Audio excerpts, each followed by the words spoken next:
There are moments in life when sickness does something medicine cannot explain. It doesn't just attack the body, it attacks hope.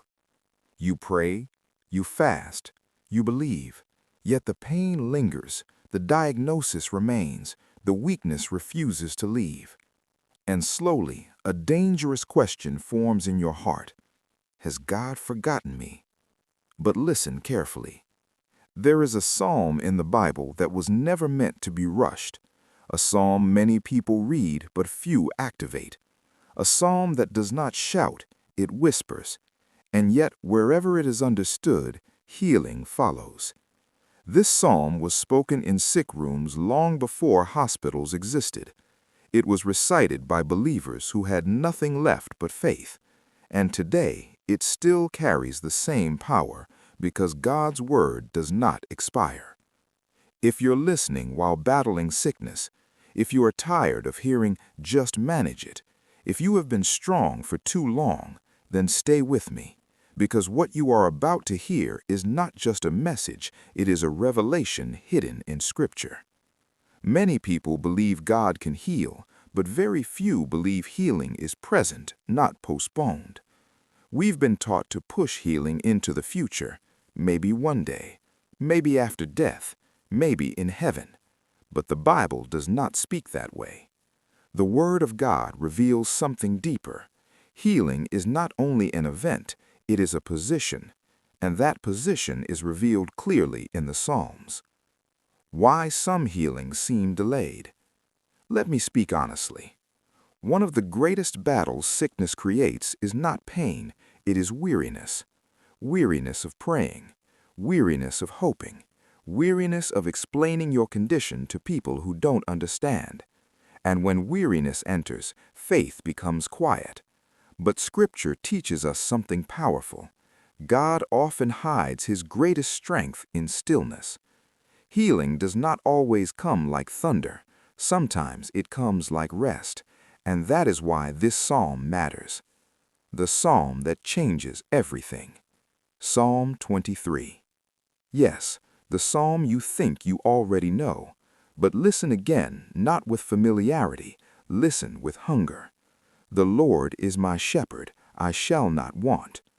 This is not poetry, this is positioning. A shepherd does not only guide, a shepherd guards, feeds, restores, and heals. When David said, "I shall not want," he was declaring that nothing necessary for life and health was missing. Healing begins with rest. He makes me lie down in green pastures. Notice the wording. He does not suggest, he makes. Because some healings do not begin with action. They begin when God forces you to stop striving. Green pastures are not for running. They are for restoration. Many sicknesses are worsened by anxiety, fear, and exhaustion. But God says, lie down. Healing starts when the soul exhales. The restoration of the soul. He restores my soul. The soul controls the body more than we admit. Fear weakens the immune system. Stress magnifies pain. Hopelessness drains strength. So God doesn't start with the body. He starts with the soul, because when the soul is restored, the body begins to respond. Why the valley doesn't cancel healing. Even though I walk through the valley of the shadow of death. Notice, shadow, not substance. A shadow cannot harm you, it can only scare you. Sickness often feels final, but Scripture says it is temporary terrain, not permanent residence. You are walking through, not settling in. The table before recovery. You prepare a table before me in the presence of my enemies. God does not wait for sickness to leave before He nourishes you. He feeds you in the middle of the battle. This is why Scripture is medicine. This is why peace itself heals. The oil of healing. You anoint my head with oil. Oil in Scripture represents healing, comfort, and divine touch. This is not symbolic, it is intentional. God does not overlook your pain, He anoints you in it. The final assurance. Surely goodness and mercy shall follow me all the days of my life. Not some days, not healed days only, all days, including sick days, including weak days, including days when faith feels small. Healing is not chased, it follows. If this psalm carried power thousands of years ago, if it sustained faith before modern medicine, then understand this: its power has not diminished. The same God who restored then is present now, and healing is closer than you think. Let's pray together now. Heavenly Father, I come before you now not in my own strength, but leaning completely on who you are. You are my shepherd, and because you shepherd my life, nothing my body needs for healing is missing. Lord, you see this sickness. You see the pain, the weakness, the fear that comes quietly in the night. Nothing is hidden from you. Right now, I surrender control. I stop striving. I stop fighting in my own strength. As your word says, you make me lie down in green pastures. So I receive rest, deep rest for my body, my mind, and my soul. Let every tense muscle relax. Let every anxious thought grow still. Let my breathing slow under your peace. Father, you restore my soul. Restore the parts of me sickness has worn down. Restore hope where discouragement has settled. Restore strength where exhaustion has lived too long. You lead me beside still waters. Let your peace flow through my body like a gentle river.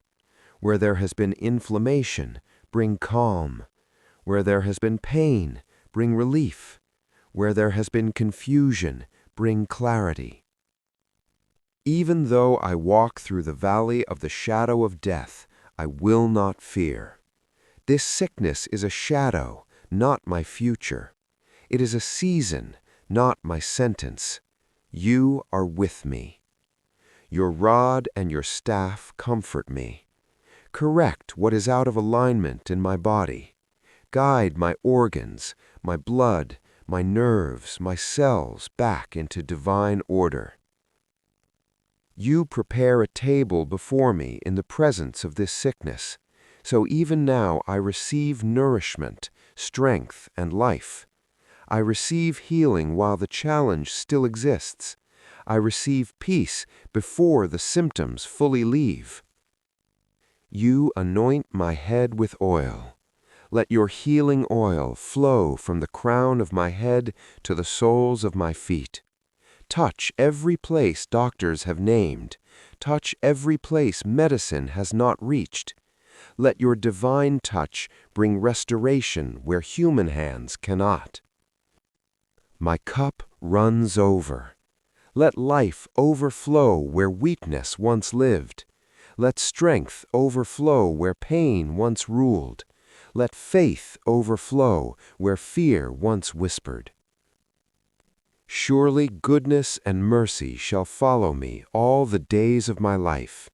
Healing follows me. Restoration follows me. Wholeness follows me. I am not chasing healing. Healing is following me. And I will dwell in your presence, Lord, not just someday, but now. I receive this healing by faith. I receive your peace. I receive your restoration. In Jesus' name, amen.